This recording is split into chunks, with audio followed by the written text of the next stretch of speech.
నమస్తే, welcome to Telugu రాజ్యం. నేను సిరి. పవన్ కళ్యాణ్ గారు మొన్న ఒక సభలో చూసుకున్నట్టయితే పదవి బాధ్యత సభలో కొన్ని వ్యాఖ్యలు చేశారు. నేను ప్రజల కోసమే ఉన్నాను, ప్రజలకు సేవ చేయడానికి రాజకీయాల్లోకి వచ్చానని చెప్పేసి కొన్ని మాటలు కూడా మాట్లాడడం జరిగింది. అయితే ఏంటి మళ్ళీ కొత్తగా ప్రజల కోసం వచ్చాను, ఇప్పుడు ఆల్రెడీ తను ఒక బాధ్యతలో ఉన్నాడో ఆ బాధ్యతలే ఏదైతే ఉందో అవే తీర్చలేకపోతున్నాం, మళ్ళీ ఇలాంటి మాటలు ఎందుకు మాట్లాడుతున్నారు అని చెప్పేసి కొంతమంది మాట్లాడుతున్నారు. సో దాని మీద స్పందించడానికి ఈరోజు మనతో పాటు ఉన్నారు ప్రముఖ రాజకీయ విశ్లేషకులు చింతా రాజశేఖర్ గారు. నమస్కారం సార్. నమస్తే సార్, మీరు మొన్న చూసే ఉంటారు పవన్ కళ్యాణ్ గారు పదవి బాధ్యత అనే ఒక దాంట్లో మాట్లాడిన మాటలు. నేను ప్రజల కోసమే వచ్చాను రాజకీయాల్లోకి, ప్రజలకు సేవ చేయడానికే వచ్చాను రాజకీయాల్లోకి అని చెప్పేసి తను మాట్లాడడం జరిగింది. సో దీన్ని మళ్ళీ ఎందుకు తను గుర్తు చేస్తున్నారు ప్రజలకి? అంటే ప్రజలకు ఆయన మీద నమ్మకం పోయింది. ఓకే, ఆయన ఓటేసిన వాళ్ళు నమ్మట్లేదు కాబట్టి సంజాయిషి ఇచ్చుకోవడం కోసం ఒకటి ఏర్పాటు చేసి ఇట్లా ఆయన ప్రజల కోసం ఏం రాలేదు. ఆయన చంద్రబాబు నాయుడు దోపిడీ చేసే దాంట్లో వాటా కోసం వచ్చాడు ఆయన. నేను ఈ మాట ఇప్పుడు చెప్పట్లేదు, ఎన్నికల ముందు చెప్పాను. ఎన్నికలకి ఏడాదిన్నర ముందు చెప్పాను. వీళ్ళిద్దరూ ఎందుకు కలుస్తున్నారంటే అమరావతిలో తలపెట్టిన 5 లక్షల కోట్ల రూపాయల దోపిడీలో వాటా కోసం పవన్ కళ్యాణ్ చంద్రబాబు నాయుడుతో పొత్తు పెట్టుకున్నాడని, ఆ నోటికాడికి వచ్చిన కోడు పోయింది కాబట్టి మళ్ళీ పొత్తులో పెట్టుకొని ఎలాగైనా సరే అది దోచుకుందాం అనుకున్నది మళ్ళీ ఎలా అయినా సరే అధికారంలోకి వచ్చి దోచుకోవడం కోసమే వీళ్ళు కలుస్తున్నారు, అందుకే వస్తున్నారని చెప్పడం జరిగింది. సో ఆయన ప్రజల కోసం వచ్చి చంద్రబాబు నాయుడుతో పొత్తు పెట్టుకొని ఏమేమి నష్టం చేస్తాడో చెప్తున్నాను. ముఖ్యంగా కాపు సామాజిక వర్గానికి చెప్తున్నాను. అంటే చెప్పారు కదా సార్, తనకి అసలు కుల వివక్ష లేదని అది కూడా చెప్తా. ఇక్కడ ఆయనకి ఓట్లేసేది కాపు సామాజిక వర్గం కాబట్టి, ఆయన గుడ్డిగా నమ్మేది కాపు సామాజిక వర్గం కాబట్టి చెప్తున్నాను. ఆయన అమరావతిలో 5 లక్షల కోట్ల రూపాయల అవినీతి చేయడంలో దాంట్లో వాటా కోసము ఆయన పొత్తు పెట్టుకున్నాడని చెప్పాను. ఆయనకి 18/4/2023 ఒక ఈమెయిల్ పెట్టడం జరిగింది ఆయన పార్టీ ఆఫీస్కి. ఆయన పార్టీ ఆఫీస్కి ఈమెయిల్ చూసి బోలిశెట్టి సత్య అనే అతని వ్యక్తి కూడా స్పందించడం కూడా జరిగింది. దాంట్లో ఏంటి, అమరావతి లక్షల కోట్ల అవినీతి అని, దాని మీద సిబిఐ విచారణ కావాలని మీరు మీ పార్టీ తరఫున అడగండి అంటే దాని మీద పవన్ కళ్యాణ్ నోరెత్తలేదు. ఎందుకు నోరెత్తలేదు? అంటే వాటా ఉంది కాబట్టి. అట్లా వాటా ఉంది కాబట్టే నోరెత్తలేదు. అలాగే ఇప్పుడు అధికారంలోకి వచ్చిన తర్వాత చంద్రబాబు నాయుడు తీసుకున్న నిర్ణయాలు ఏంటమ్మా?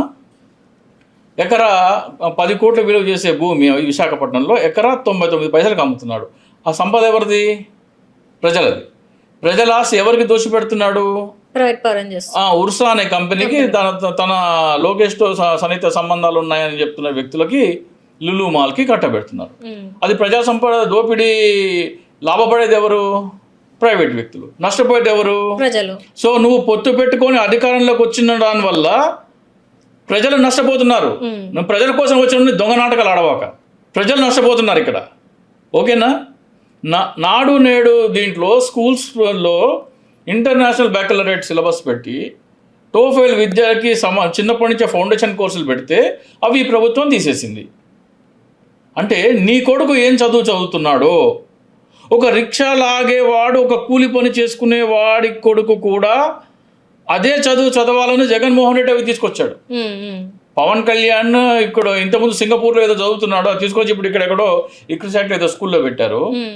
ఏ సిలబస్ అయితే పవన్ కళ్యాణ్ కొడుకు చదువుతున్నాడో, కూలి పని చేసుకునేవారు, రిక్షా లాక్కునేవారు పిల్లలు కూడా అదే చదవాలని ఒక సిలబస్ తీసుకొస్తే చంద్రబాబు నాయుడు వచ్చి తీసాడు. నువ్వు ఈ అబద్ధాలు చెప్పొద్దు. అంటే చంద్రబాబు నాయుడు గారు తీసేశారంటే విద్య అందొద్దనా, లేకపోతే ఆ విద్య కావాలంటే, పవన్ కళ్యాణ్ కొడుకు చదివే విద్య కావాలంటే నెలకి 3-4 లక్షల రూపాయల ఫీజు కట్టి చైతన్య నారాయణలో చేర్పించాలా. అవన్నీ తన మంత్రికి సంబంధించినవి. గవర్నమెంట్ స్కూల్లో ఆ చదువు ఉండకూడదు. ఎందుకంటే సామాన్యుడికి విద్య దూరం చేయాలి, వైద్యం కూడా దూరం చేయాలి. 17 మెడికల్ కాలేజీలు జగన్మోహన్ రెడ్డి గారు ప్రభుత్వ మెడికల్ కాలేజీలు తీసుకొస్తే, ప్రభుత్వ మెడికల్ కాలేజ్ అంటే పేదలకు ఫ్రీ విద్య. అట్లాగే అందులో గవర్నమెంట్ సీట్ కోటాలో సీట్లు ఉంటాయి, 2550 ఎన్నో సీట్లు ఉన్నాయి. ఆ 2550 సీట్లలో రిక్షా లాగే వాళ్ళు పిల్లలైనా సరే, కూలి పని చేసుకునే వాళ్ళ పిల్లలైనా సరే బాగా చదువుకుంటే వాళ్ళ పిల్లలు ఏం చేయొచ్చు? నీట్ ఎగ్జామ్ పాస్ అయితే అందులో మెడిసిన్ సీట్ వస్తుంది, 2 లక్షల్లో అయిపోతుంది. ఇప్పుడు గవర్నమెంట్ దగ్గరికి వెళ్ళి ఇట్లా మా అమ్మాయికి ర్యాంక్ వచ్చింది, మా దగ్గర 2 లక్షలు లేవు అని ఎవరన్నా అంటే గవర్నమెంట్ డబ్బులు కడుతుందమ్మా. లేకపోతే మీలాంటి వాళ్ళు మాలాంటి వాళ్ళు ఎవరైనా ఒకళ్ళు కడతారు. 2 లక్షల రూపాయల ఫీజు అంటే, ఇంత మంచి ర్యాంక్ వచ్చింది, గవర్నమెంట్ ఆమె చదువు పాడైపోతుందంటే ఎవరైనా కడతారు. కానీ దాన్ని నువ్వు పీపీపీ తీసుకొచ్చి ఏం చేసావు? ప్రైవేట్ పన్నం 2 కోట్లు తీసుకొచ్చావా? అంటే వాళ్ళకి ర్యాంక్ వచ్చినా కానీ వాళ్ళు చదవకూడదు. అంటే పవన్ కళ్యాణ్ నువ్వు ప్రజల కోసం వచ్చిన వాడు అయితే దీన్ని అంటే ఎందుకు వ్యతిరేకించట్లేదు? ఇంటర్నేషనల్ బ్యాకలరేట్ తీసేస్తే ఎందుకు మాట్లాడట్లేదు? టోఫల్ తీసేస్తే ఎందుకు మాట్లాడట్లేదు? గవర్నమెంట్ మెడికల్ కాలేజ్ని ప్రైవేట్ పరణ చేస్తుంటే నువ్వు ఎందుకు మాట్లాడట్లేదు? అరే నీకు పీపీపీ మీద గవర్నమెంట్ మెడికల్ కాలేజీలు కట్టాలని ఉంటే ఈ 17 గవర్నమెంట్ కాలేజీలు అట్లాగే ఉంచి కొత్త 50 కట్టుకో. కొత్త కాలేజీలు 50 కట్టు పీపీపీ మోడల్లో. ఇవి ఎట్లనే ఉండని, వీటిని ఎందుకు మారుస్తున్నావు? నీకు నిజంగా పీపీపీ మోడల్లోనే గవర్నమెంట్ కాలేజీలు కట్టాలంటే నువ్వు కొత్తగా 50 స్టార్ట్ చేయి. జగన్మోహన్ రెడ్డి 17 తీసుకొచ్చింది కదా, నేను అంతకు 3 51 స్టార్ట్ చేస్తాను, నేను 3 స్టార్ట్ చేయి. పీపీపీ మోడల్లో స్టార్ట్ చేయి. దానికి పోయేవాడు దానికి పోతాడు, దీనికి పోయేవాడు దీనికి పోతాడు, డబ్బులు లేనివాడు దీనికి పోతాడు, డబ్బులు ఉన్నాడు దానికి పోతాడు. గవర్నమెంట్ మెడికల్ కాలేజీ కోటాలో సీట్లు ఉంటాయి, ఇక్కడ చదువుకున్న వాళ్ళు ఇక్కడ చదువుకుంటారు, డబ్బులు ఉన్నోడు పోయి అక్కడ చదువుకుంటాడు. ఇవి తీసేసేందుకు పెడుతున్నావు? పవన్ కళ్యాణ్ అర్థమవుతుందా? నువ్వా ప్రజల కోసం వచ్చింది? ఇన్ని దారుణాలు జరుగుతుంటే మాట్లాడకుండా అమరావతి అవినీతి కోసము ఒక పోస్టర్ రూపొందించిన ఎన్నికల కంటే ముందు ఎన్నికల కంటే ఏడాది ముందు అమరావతిలో 5 లక్షల కోట్ల దోపిడీ కోసం బాబు పవన్ పొత్తు. అమరావతిలో జరిగింది ల్యాండ్ పూలింగ్ స్కీమ్ కాదు, 5 లక్షల కోట్ల స్కామ్. క్లుప్తంగా అమరావతి గణాంకాలు. మొత్తం ఇది ఎప్పుడు ఇచ్చాను? 2023లో స్టార్ట్ చేశాను. దీంట్లో ఇది కూడా రాస్తుంది. పవన్ కళ్యాణ్కి ఈమెయిల్ పెడితే పవన్ కళ్యాణ్ స్పందించలేదన్న విషయం కూడా 3 రాజధానుల వాటానే పవన్ కళ్యాణ్ ప్యాకేజీ అని చెప్పేసి అందులో రాయడం జరిగింది. నేను ఆంధ్రప్రదేశ్లో న్యూ ఇయర్ వేడుకలకి, సంక్రాంతి వేడుకలకి వెళ్తున్న ప్రజలందరికీ చెప్తున్నాను, మీ గ్రామంలో ఈ పోస్టర్లు అంటించండి. టీ స్టాల్స్ దగ్గర కానీ, లేకపోతే టిఫిన్ సెంటర్ల దగ్గర కానీ, లేకపోతే ఈ కోడి పందాలు పెడతారు కదా అక్కడైనా సరే, హెయిర్ కటింగ్ సెలూన్స్లో అయినా సరే ఈ పోస్టర్ పెట్టండి, డిస్ప్లే చేయండి.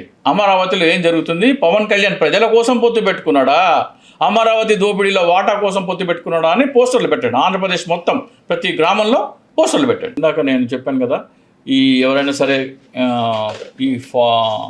ఈ పోస్టర్ కావాలన్నా, ఎవరికైనా సరే ఈ పోస్టర్ కావాలన్నా, లేకపోతే గౌరవ భారత సుప్రీంకోర్టుకి లేఖలు రాసే ఫార్మాట్ కావాలన్నా సరే నా ఈమెయిల్ ఐడికి మెయిల్ చేయండి.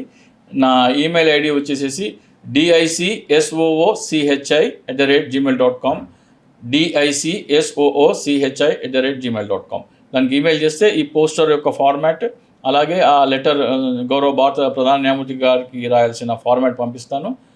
దాన్ని మీరు ప్రింట్ చేసుకొని ఏం చేయాలో ఆ ఈమెయిల్కి సమాధానంగా చెప్తాను.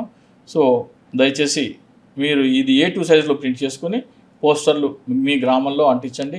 ఈ పోస్టర్లు అంటిస్తే ఎవరు ఎటువంటి కేసు కూడా పెట్టడానికి వీల్లేదు. ఎందుకంటే కేసు పెడితే అది కోర్టులో నమోదవుతుంది. ఈ అవినీతి మీద విచారణ జరగాలి, సిబిఐ విచారణ జరగాలి అనే అంశం ఆ స్టేట్మెంట్లో కూడా రికార్డ్ అవుతుంది. కాబట్టి మీ మీద ఎవరు ఎటువంటి కేసు కూడా పెట్టరు. సార్ మీరు మంచిగా చెప్తుండ్రు, ఏమని చెప్తుండ్రు, మంచిగా ఈ పోస్టర్లు మీరు వెళ్ళే చోట అంటించండి, టీ స్టాళ్ళల్లో, సలూన్లలో అని చెప్పేసి, కోడి పందాల దగ్గర అని చెప్తుండ్రు. జస్ట్ జగన్మోహన్ రెడ్డి గారి బర్త్డే సెలబ్రేషన్స్లలో పొట్టెల్ని కట్ చేసినందుకు, లేకపోతే కేక్ని కట్ చేసిన నడి రోడ్ మీద కొట్టుకుంటూ తీసుకుపోయిండ్రు. ఇవి అంటిస్తే ఇంకేమైనా ఉన్నది? వాళ్ళ భవిష్యత్తు ఏమైనా ఉన్నదా? ఇంకా కనబడతారు వాళ్ళు? పొట్టేలు నరికితే మూగ జీవాల హింస చేయకూడదు, బలి ఇవ్వకూడదు అనే చట్టం ఉంది. ఆ చట్టం మీద కేసులు పెట్టి అరెస్ట్ చేసినారు. దీని మీద ఏం కేసు పెడతారు? అమరావతి అవినీతి మీద పవన్ కళ్యాణ్ పొత్తు పెట్టుకున్నాడు అని చెప్తే దీని మీద కేసు పెట్టారనుకో, కోర్టులో వీళ్ళు ఇమీడియట్గా వేయాల, నేను ఈ పోస్టర్ అంటించినాను, ఈ పోస్టర్ మీద విచారణ చేయమని కోర్టు ద్వారా డీజీపీ గారిని, సిబిఐ గారిని విచారణ చేయమని కోరుతున్నాను అని కోర్టులో అఫిడవిట్ వేసేస్తారు. ఈ పోస్టర్ అంటించేందుకు ఒక్కడిని కూడా అరెస్ట్ చేయరు, గుర్తుపెట్టుకోండి. ఈ పోస్టర్ అంటిస్తే వాళ్ళ జోలికి రారు, అరెస్ట్ చేయరు. ఎందుకంటే అరెస్ట్ చేశారనుకోండి, అరెస్ట్ చేస్తే ఏం చేయాలా? కోర్టులో ప్రొడ్యూస్ చేయాలా. కోర్టులో ప్రొడ్యూస్ చేస్తే నేను ఇట్లా పోస్టర్ అంటించిన కాబట్టి నేను అరెస్ట్ చేశారు అంటున్నారు. ఏందయ్యా అంటే Delhi liquor scam, Amaravati land pooling scam రెండు ఒకటే. దీని మీద అవగాహన పెంచడం కోసం నేను పోస్టర్ అంటించాను కాబట్టి నన్ను మీద కేసు పెట్టారు. దయచేసి కోర్టు వారి దృష్టి కూడా నేను తీసుకొస్తున్నాను. అమరావతిలో 5 లక్షల కోట్ల దోపిడీ ఉంది, దాని మీద డీజీపీ గారు చర్యలు తీసుకోవాలి, అలాగే సిబిఐ కూడా సందేశం ఇవ్వండి అని రికార్డ్ చేయండి, నా స్టేట్మెంట్ రికార్డ్ చేయండి అంటే కోర్టు ఏం చేయాలి? అప్పుడు కోర్టులో రికార్డ్ అయింది, సిబిఐకి ఫార్వర్డ్ చేయాలి. సిబిఐ ఫార్వర్డ్ చేస్తే ఎంక్వైరీ చేయాలి. ఈ పోస్టర్ అంటిస్తే ఎవరు వాళ్ళ మీద చెయ్యి కూడా వేయరు. టచ్ కూడా చెయ్యరు. ఎందుకంటే వీళ్ళని అరెస్ట్ చేస్తే కోర్టులో ప్రొడ్యూస్ చేయాలి. కోర్టులో ప్రొడ్యూస్ చేస్తే ఎందుకు పెట్టిన పోస్టర్ అంటే దీంట్లో అవినీతి అంటారు. అది రికార్డ్ అవుతుంది, చట్టపరంగా న్యాయస్థానంలో రికార్డ్ అవుతుంది. న్యాయస్థానంలో రికార్డ్ అయిన తర్వాత జడ్జి గారిని మీ ద్వారా నేను వేడుకునేది ఏంటంటే సిబిఐకి, హైకోర్టుకి, సుప్రీంకోర్టుకి దీన్ని పంపించండి అని చెప్పి మేము సుప్రీంకోర్టు కూడా లెటర్స్ రాస్తున్నాము. చాలామంది లెటర్స్ రాసాము, 100 మంది. సో మీరు కూడా దీన్ని ఫార్వర్డ్ చేయండి, దీని మీద ఎంక్వైరీ కావాలని. అలాగే డీజీపీ గారు కూడా చెప్పాలి. డీజీపీ గారు ఢిల్లీలో లిక్కర్ స్కామ్ ఒక అవినీతి చేసినందుకు, చట్టం మార్చినందుకు ఖజానాకి నష్టం పెట్టారు, నాకు కేజ్రీవాల్ మీద కేసు పెట్టారు. అమరావతి ల్యాండ్ పోలింగ్ కేసు కూడా అదే. కాబట్టి మీరు కూడా సిబిఐ ద్వారా ఈ కేసు నమోదు చేయండి అని అడగొచ్చు. సో ఆంధ్రప్రదేశ్ ప్రజలందరికీ చెప్తున్నాను, ఈ పోస్టర్ కనుక మీరు మీ గ్రామంలో అంటించాలనుకుంటే నాకు ఈమెయిల్ చేయండి, ఈ పోస్టర్ ఫార్మాట్ పంపిస్తాను మీకు. మీరు మీ ఇంటి ముందర కానీ, లేకపోతే నేను చెప్పిన టీ సెంటర్లు, టిఫిన్ సెంటర్లు, లేకపోతే కోడి పందాలు వేసే చోట, హెయిర్ కటింగ్ సెలూన్లు, అక్కడ ఎక్కువ మంది వచ్చి ఆగుతూ ఉంటారు కదా. టీ తాగేటప్పుడు చదువుతారు, టిఫిన్ తినేటప్పుడు చదువుతారు, హెయిర్ కటింగ్ సెలూన్ అంటే వెయిటింగ్లో ఉన్నప్పుడు చదువుతారు, కోడి పందాలు అంటే అక్కడ ఫ్లెక్సీలే పెట్టవచ్చు, పెద్ద పెద్ద ఫ్లెక్సీలు.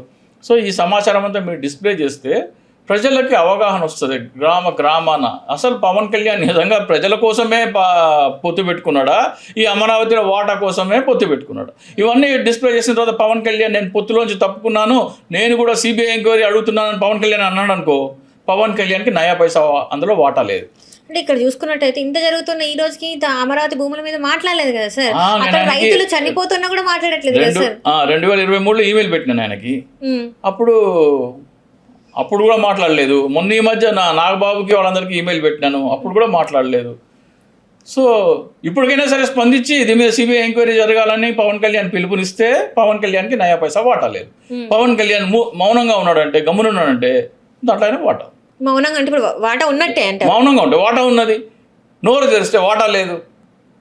ఒకటి ఆంధ్రప్రదేశ్ ప్రజలు చెప్పేది ఏంటంటే, ఈ పోస్టర్ మీరు న్యూ ఇయర్ స్టార్ట్ అవ్వగానే మీ ఇంటి ఎదురుగా కానీ, నేను చెప్పిన చోట టీ స్టాల్ కానీ, టిఫిన్ సెంటర్ కానీ, హెయిర్ కటింగ్ సెలూన్ కానీ, ఎక్కడైనా సరే ఎక్కడ ప్రజలు బస్ స్టాపుల్లో కానీ అంటిస్తే మీ మీద ఎవడు కేసు పెట్టడు. కేసు పెట్టి కోర్టుకు తీసుకెళ్తే ఇది కోర్టులో నమోదు చేయండి, ఇది అవినీతి అని రికార్డు చేస్తూ సిబిఐ వారి దృష్టికి తీసుకురావాలని కోర్టు వారిని వేడుకుంటున్నాను. దయచేసి జడ్జి గారు ఇది సిబిఐ దృష్టికి తీసుకెళ్ళండి అని అక్కడ చెప్పేసేయండి కోర్టులో.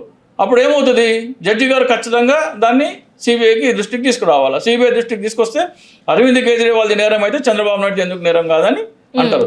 ఇవన్నీ తెలుసుకొని ఏమన్నారు, టచ్ కూడా చేయరు, మీ జోలికి రారు. వాళ్ళు కేక్ కట్ జీవహింస చేయడం అనేది నేరం కాబట్టి వాళ్ళని అరెస్ట్ చేసినారు. అయితే సినిమా రిలీజ్లకు కూడా, బాలకృష్ణ సినిమాకి, పవన్ కళ్యాణ్ సినిమా రిలీజ్లకు కూడా గొడవ పొట్టలు కట్ చేసి ఆ పోస్టర్ మీద రక్తం చిందిస్తున్నారు కదమ్మా. అంతేందుకు సార్ నిన్న చూసుకున్నట్టయితే బీజేపీ వాళ్ళ యాత్ర 2 గొర్రెలకు వస్తున్నారు.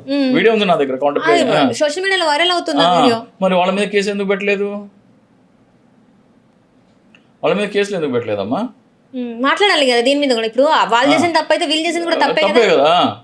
సో మీరు ఇట్లా జగన్మోహన్ రెడ్డి గారి మీద అభిమానం చూపించుకోవడానికి ఇట్లాంటి పనులు చేయకండి దయచేసి. ఈ గొర్రెపోతులు కోసి మీరు 5,000 10,000 పెట్టి గొర్రెపోతులు కోస్తారు. గొర్రెపోతును కోసి దాన్ని చేసే బదులు జగన్మోహన్ రెడ్డి గారి అభిమానం ఉంటే వీళ్ళు చేసే అవినీతిని బయట పెట్టండి, సుప్రీంకోర్టు దృష్టికి తీసుకురండి. సుప్రీంకోర్టుకి లేఖలు రాసే కార్యక్రమం జరుగుతుంది మా దగ్గర. ఈ పోస్టర్ మీ ఇంటి మీద, మీ గ్రామంలో ఒక 100-200 ప్రింట్ చేసి అంటించవచ్చు. లేదా గౌరవ భారత ప్రధాన న్యాయమూర్తి గారికి అమరావతి అవినీతి మీద, మెడికల్ కాలేజీల ప్రైవేటీకరణ మీద, ఎకరా 99 పైసలకి అమ్మే అంశం మీద 3 అంశాలు కలిపి ఒక లేఖ రూపొందించి వందలాది మంది లెటర్స్ రాస్తున్నారు. అందులో మీరు భాగస్వామ్యం అవ్వండి. ఇప్పుడు మీరు మేకను కోస్తే ఒక రోజు అయిపోతుంది, ఒక 100 మంది 150 మంది దాన్ని భోజనం చేస్తారు, మరుసటి రోజు మర్చిపోతారు. కానీ మీరు అదే 150 మంది లేఖలు రాసినారు అనుకోండి, అవి సుప్రీంకోర్టులో నమోదవుతాయి. సుప్రీంకోర్టులో నమోదైతే దాని మీద చర్యలు తీసుకుంటారు. అప్పుడు చంద్రబాబు నాయుడు దోషిగా, అంటే ఎందుకంటే అరవింద్ కేజ్రీవాల్ని జైలుకి పంపించారు కాబట్టి చంద్రబాబు నాయుడు జైలుకి పంపించాలి. ఆ లెటర్లో అదే ఉంటుంది. అరవింద్ కేజ్రీవాల్ చేసిన నేరమే చంద్రబాబు నాయుడు చేసినాడు. పాత చట్టం స్థానే కొత్త చట్టం తీసుకురావడం వల్ల ప్రభుత్వ ఖజానాకి 5 లక్షల కోట్ల నష్టం. 5 లక్షల నష్టం, ఆయన ఏమో 664 కోట్ల నష్టం చేస్తే ఆయన తిహార్ జైల్లో పెట్టినారు. ఈయన 5 లక్షల కోట్ల నష్టం చేస్తే ఈయనను ఎందుకు ఉపేక్షిస్తున్నారు అని అడుగుతున్నారు ఆ లేఖలో. అంటే ఇప్పుడు మీరు అడుగుతుంది అమరావతి భూముల్లో ఇలా చేశారని, మీరు ఇంత పోరాటం చేస్తున్నారు. ఇప్పుడు ఆయన మీద ఉన్న స్కిల్ డెవలప్మెంట్ కేసు గురించే కావచ్చు, ఏదైతే మద్యపానం ఏదైతే ఉందో ఆ కేసు కావచ్చు, అవే కోట్లు కొట్టేస్తున్నాయి. దాంట్లో నుంచి రిలీఫ్ వస్తుంది కదా సార్. అదే చెప్తున్నా. ఇప్పుడు స్కిల్ డెవలప్మెంట్ కేసు ఎవరు పెట్టినారు? ఆంధ్రప్రదేశ్ ప్రభుత్వం పెట్టింది. ఏపీ సిఐడి పెట్టింది. ఇప్పుడు ఆంధ్రప్రదేశ్ ప్రభుత్వం అధినేత ఎవరు? చంద్రబాబు నాయుడు. సో ఆయన పోలీసులకు ఆదేశిస్తాడు, ఆధారాలు లేవు కొట్టేసామని చెప్పండి అంటే వాళ్ళు కొట్టేస్తారు. స్కిల్ డెవలప్మెంట్ కేసు అయినా సరే, లేకపోతే అదేంటి లిక్కర్ స్కామ్ అయినా సరే, ఏపీ సిఐడి పెట్టిన కేసులు ఈయన ఇప్పుడు ముఖ్యమంత్రి కాబట్టి ఆధారాలు లేవని కోర్టుకు చెప్తారు. అరే మేము అప్పుడు తప్పుడు చూసుకోలేదు, సరిగా ఆధారాలు లేవు అని విత్డ్రా చేసుకుంటారు. కానీ సిబిఐ అట్లా కాదు. సిబిఐ కేసు కూడా ఎట్లా పెట్టమంటున్నాము? కోర్టు పర్యవేక్షిత సిబిఐ కేసు అంటున్నాం. అంటే కోర్టుకి సిబిఐ కేవలం ఫ్యాక్ట్స్ చెప్తుంది. దాన్ని ప్రజల తరఫున ఉన్న అడ్వకేట్లు వెళ్ళి ఇది కాదు ఇది వాస్తవం అని అక్కడే సిబిఐ చెప్పేది అబద్ధం అయితే కనుక, ఒకవేళ సిబిఐ అబద్ధం చెప్తున్నా అక్కడే చెప్పేస్తారు. సో కోర్టు పర్యవేక్షణ, కోర్టు నిరీక్షణలో జరుగుతుంది. కాబట్టి అక్కడ ఇటువంటి ఏమీ పప్పులేం ఉడకవు. సో ఈ గొర్రె పొట్టేళ్ళు కోయటము ఇవన్నీ చేయడం వల్ల మీ కేసుల్లో ఇబ్బందులు పడతారు. కాబట్టి ఇటువంటి అంశాల్లో సుప్రీంకోర్టుకి లెటర్ రాస్తే మీ మీద కేసు పెడితే ఆడ ఉద్యోగం ఎగిరిపోతుంది. ఎవరన్నా సరే సుప్రీంకోర్టుకి అమరావతిలో అవినీతి జరిగింది, దాన్ని విచారణ చేయాలని లేఖ రాసినా లేదా ఈ పోస్టర్ అంటించినా కానీ ఆ అంశం మీద కేసు పెడితే వాళ్ళ ఉద్యోగాలు పోతాయి. అంటే అవినీతిని ప్రశ్నిస్తే నువ్వు కేసు పెడతావా, వేధిస్తావా అని చెప్పేసి వాళ్ళ మీద ఉద్యోగాలు పోతాయి. వాళ్ళు అట్లనే చూస్తే అదే దాంట్లో కూడా కులం గురించి మాట్లాడారు. గతంలో ఒక్కసారి పవన్ కళ్యాణ్ గారే మీరు కనీసం రాష్ట్ర అది లేకపోయినా కనీసం కులం గురించి అయినా మాట్లాడండి, కులం అయినా పెంచుకోండి, కుల భావన అయినా పెంచుకోండి అని మాట్లాడిన పవన్ కళ్యాణ్ గారు ఈ రోజు చూస్తేనేమో నాకు అసలు మా కుటుంబంలో అసలు కులం గురించి ఎప్పుడు రాలేదు అలాంటి మాటలు అని చెప్పేసి మాట్లాడుతున్నారు. దీన్ని అసలు ఎట్లా కాదమ్మా. ఇంకో విషయం ఏమన్నారంటే ఆయన 2019 ఎన్నికల కంటే ముందర తెలుగుదేశంతో నాకు తెలిసి నా అంచనా ప్రకారము ఇద్దరు మాట్లాడుకొని బాలయ్యతోనే చిరంజీవిని తిట్టించినాడు. ఏమని? మా బ్లడ్ వేరు, మీ బ్రీడ్ వేరు, మీది వేరు. అంటే మేము కమ్మోళ్ళం కాబట్టి మేము రాజకీయ మాకు కెపాసిటీ ఉంది, మాకు సామర్థ్యం ఉంది, మాకు టాలెంట్ ఉంది, మీకు లేదు అని కాపులను తిట్టించినాడు. అట్లాగే మీ అలగా జనం శంకర జాతి జనం అని ఇచ్చినాడు. ఎవరిని? పవన్ కళ్యాణ్ చుట్టూ ఉండేవాళ్ళని. పవన్ కళ్యాణ్ చుట్టూ ఎవరు ఉంటారు? కాపులే. అట్లా అయిపోయిన తర్వాత మళ్ళీ మా తల్లిని స్టూడియోలో కూర్చోబెట్టి తిట్టించినారు. ఇవన్నీ ఎందుకు? కాపుల్లో భావోద్వేగాలు రెచ్చగొట్టి అందరూ పవన్ కళ్యాణ్ సపోర్ట్ చేయాలి. అయిపోయిన తర్వాత అప్పుడు ఏం చేశాడు? జనసేన పార్టీలోకి అందరూ టాప్ కాపు విద్యావంతులని, వ్యాపారవేత్తలు అందరినీ తీసుకొచ్చినాడు. ఎందుకని? ఇది కాపుల పార్టీ అని నమ్మించడానికి. నువ్వు చేసిందే కుల రాజకీయం. ఎవరైనా తీసుకొచ్చిన జేడీ లక్ష్మీనారాయణ గారు, తోట చంద్రశేఖర్ గారు, ఆర్ఎంఆర్ గారు, చింతల పార్థసారథి గారు, ఆకుల సత్యనారాయణ గారు ఎమ్మెల్యే, పులిశేఖర్ గారు, ఇట్లా ఒక 20 మందిని తీసుకొచ్చినాడు. కాపు పెద్ద హెడ్స్ నోటెడ్ వాళ్ళందరినీ తీసుకొచ్చినాడు. ఎన్నికలు అయిపోయిన తర్వాత బయటికి పంపించేసాడు. వాళ్ళని నిజంగా నువ్వు పార్టీలో తీసుకొస్తే వాళ్ళందరూ నువ్వు ఒక్కొక్కరికి ఒక జిల్లా అప్పచెప్పింటే వాళ్ళు ఏం చేసేవాళ్ళు? ఈ రోజు ఎంతో కొంత ప్రజల్లో పార్టీని డెవలప్ చేస్తే ఏమయ్యేది? పార్టీ బలపడేది. పార్టీ బలపడితే ఏమవుతుంది? సీట్లు ఎక్కువ అడగాల. సీట్లు ఎక్కువ అడిగితే చంద్రబాబు నాయుడు ఒప్పుకోడు. అదే చెప్తున్నాడు కదా, సీట్లు తక్కువ వచ్చినా నాకు. నువ్వు తగ్గలేదు నాయనా. నీ పార్టీ నీదనే నీ స్టేట్మెంట్ చూస్తుంటే పార్టీ నీదనే భావన నాకైతే ఎప్పుడు అనిపించదు అని చెప్తున్నాడు. అసలు నేను అన్నిట్లలో తగ్గి ఉన్నాను. తగ్గడం కోసమే వాళ్ళని బయటికి పంపించేసాం. 2019లో 2024లో పొత్తులో కేవలం నాకు 20 సీట్లే, 2 డజన్ సీట్లే అని తెలుసు కాబట్టి అది చంద్రబాబు నాయుడు ఆదేశం. అది జనసేన పార్టీ పవన్ కళ్యాణ్ నేను ఎప్పుడు నమ్మను. పార్టీ బలోపేతం కోసం చేసే కార్యక్రమాలు చేద్దంటాడు, పార్టీని బలోపేతం చేసే నాయకులు పార్టీలో ఉండకూడదు అంటాడు, నాకు సలహా సూచనలు ఇవ్వద్దంటాడు. పార్టీ బలపడే దిశగా ఏ ప్రోగ్రాం చేయమన్నా చెయ్యడు. ఎందుకని? పార్టీ బలహీనంగా ఉండాలనే కోరుకుంటాడు. ఎందుకంటే పార్టీ అని కాదు, పార్టీ స్థాపించింది చంద్రబాబు నాయుడు. కేవలం ఒక బినామీ ప్రెసిడెంట్గా పెట్టి ఇప్పుడు ఆయన డైరెక్ట్గా వచ్చి తెలుగుదేశంలో చేరినా అనుకోండి, ఎవడు ఓట్లు వేయడు. తెలుగుదేశాన్ని కాపులందరూ ద్వేషిస్తారు కాబట్టి ఓట్లు వేయరు. పవన్ కళ్యాణ్ వేరే పార్టీ అంటే ఆ పార్టీకి ఓట్లు వేస్తారు కాబట్టి ఆ పార్టీతో పొత్తు పెట్టుకుంటే ఆ పార్టీ నాకు ఓట్లు పడతాయనే వ్యూహంతో పవన్ కళ్యాణ్ చేత పార్టీ పెట్టించారు. కానీ ఓట్ల కోసమే ఇట్లా ఎంగిలి మెతుకులు విధిల్చినట్టు విదిలేశారు. ఈయన ఏమన్నాడు, కుల రాజకీయాలు చేయనని పెద్ద మనిషి ఏమన్నాడు తోట త్రిమూర్తులు గారిని. తోట త్రిమూర్తులు గారు చంద్రబాబు నాయుడు మోచేతి నీళ్లు తాగుతున్నావా లేకపోతే ఆయన ఎంగిలిస్తరాకుల్లో మెతుకులు ఏరుకొని తింటున్నావా అని అన్నాడు. మన జాతి గౌరవం కోసం పోరాడాలి తోట త్రిమూర్తులు గారు అన్నారు. తోట త్రిమూర్తులు గారు జాతి ఏంటి? కాపు. కుల రాజకీయాలు చేయలేదు అంటావు ఏంటి? అయిపోయిందా? ఇప్పుడు నువ్వేం చేస్తున్నావు? తోట త్రిమూర్తులు గారు ఒకటే సీట్లో తెలుగుదేశం కోసం ఆయన ఒక కాపు నాయకుడు రామచంద్రపురం నుంచి పోటీ చేశాడు. ఆయన పోటీ చేసి ఎమ్మెల్యే అయితే చంద్రబాబు నాయుడు ముఖ్యమంత్రి అవుతాడు. ఆయన నువ్వేం చేసినావు? ఒక్క స్థానంలో కాదు 175 స్థానాల్లో 21 స్థానాల్లో పోటీ చేసి పొత్తిస్తూ 170 స్థానాల్లో జనసేన ఓటర్లని చంద్రబాబు నాయుడుకి ఓటేయమన్నావు. ఒక్క స్థానంలో పోటీ చేసినోడే మోచేతి నీళ్లు తాగి ఎంగిలిస్తరాకులు తినేటోడైతే 175 స్థానాల్లో చంద్రబాబు నాయుడు కోసం కృషి చేసిన నువ్వు చంద్రబాబు నాయుడు ఏం తాగుతున్నావు, ఏం తింటున్నావు? తోట త్రిమూర్తులుగా నా మాట అనొచ్చా? నువ్వు కాపులను రెచ్చగొట్టడం కోసం కాకపోతే నువ్వు చేసింది ఏంటి? నువ్వు చేసిందే కాపులను రెచ్చగొట్టి రాజకీయం చేయడం.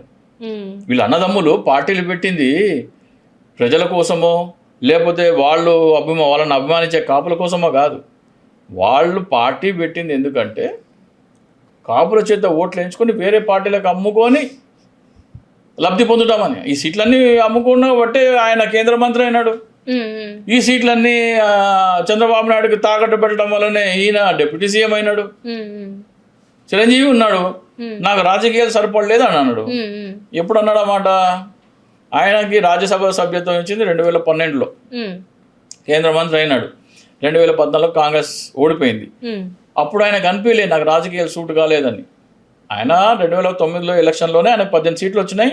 అప్పుడే అర్థమైపోయి ఉండాల నన్ను ప్రజలు ఆదరించలేదు అని పార్టీ మూసేయలేదు. 2012లో రాజ్యసభ సీటు తీసుకున్నాడు. రాజ్యసభ సీటు 2018 దాకా లాస్ట్ డే వరకు రాజ్యసభ సభ్యుడిగా ఉన్నాడు. రాజ్యసభ సభ్యత్వం అయిపోయిన తర్వాత కర్ణాటక నుంచి కానీ లేకపోతే ఉత్తరప్రదేశ్ నుంచి కానీ లేకపోతే మధ్యప్రదేశ్ నుంచి కానీ నన్ను రాజ్యసభ పంపండి అని అడిగినాడు. అవన్నీ కుదరకపోతే అప్పుడు ఆయనకి జ్ఞానోదయం అయిందట, నేను రాజకీయాలకు పనికిరాడని. 2009లో ఓడిపోగానే ఆయన జ్ఞానోదయం కాలే. సో ఈ అన్నదమ్ములు మెగా కుటుంబం చేసేది ఏమంటే కాపులో ఓట్లు వేయించుకొని వేరే పార్టీలకి తాకట్టు పెట్టి వీళ్ళు పదవులు పొందడం కోసమే రాజకీయాల్లోకి వచ్చారు తప్ప వీళ్ళ వల్ల ప్రజలు నష్టపోతున్నారు, ముఖ్యంగా కాపు నష్టపోతున్నారు. ఎట్లా అంటే చెప్పాను ఇందాక, ఇంటర్నేషనల్ బెకలరేట్ సిలబస్ గవర్నమెంట్ కాలేజీలో తీసేసినారు. కాపుల్లో పేదలు గవర్నమెంట్ స్కూల్లో చదువుకుంటే వాళ్ళు కూడా మీకు పవన్ కళ్యాణ్ కొడుకు ఏ సిలబస్ అయితే చదువుతున్నాడు, ప్రతి కాపు కొడుకు గవర్నమెంట్ స్కూల్లో అదే సిలబస్ చదవడం కోసం కదా జగన్మోహన్ రెడ్డి పెట్టింది. అందరు ప్రజలు దాంట్లో కాపులు కూడా ఉంటారు. అట్లాగే గవర్నమెంట్ ట్రీట్మెంట్ 17 మెడికల్ కాలేజీలు అంటే మీరు కార్పొరేట్ స్థాయి కాలేజీలు కడుతుంటే ఆ బిల్డింగ్లు చూస్తే కళ్ళు చేరిపోతున్నాయి. కార్పొరేట్ స్థాయిలో అమ్మ మొగుళ్ళగా ఉన్నాయి కాలేజీలు అవి.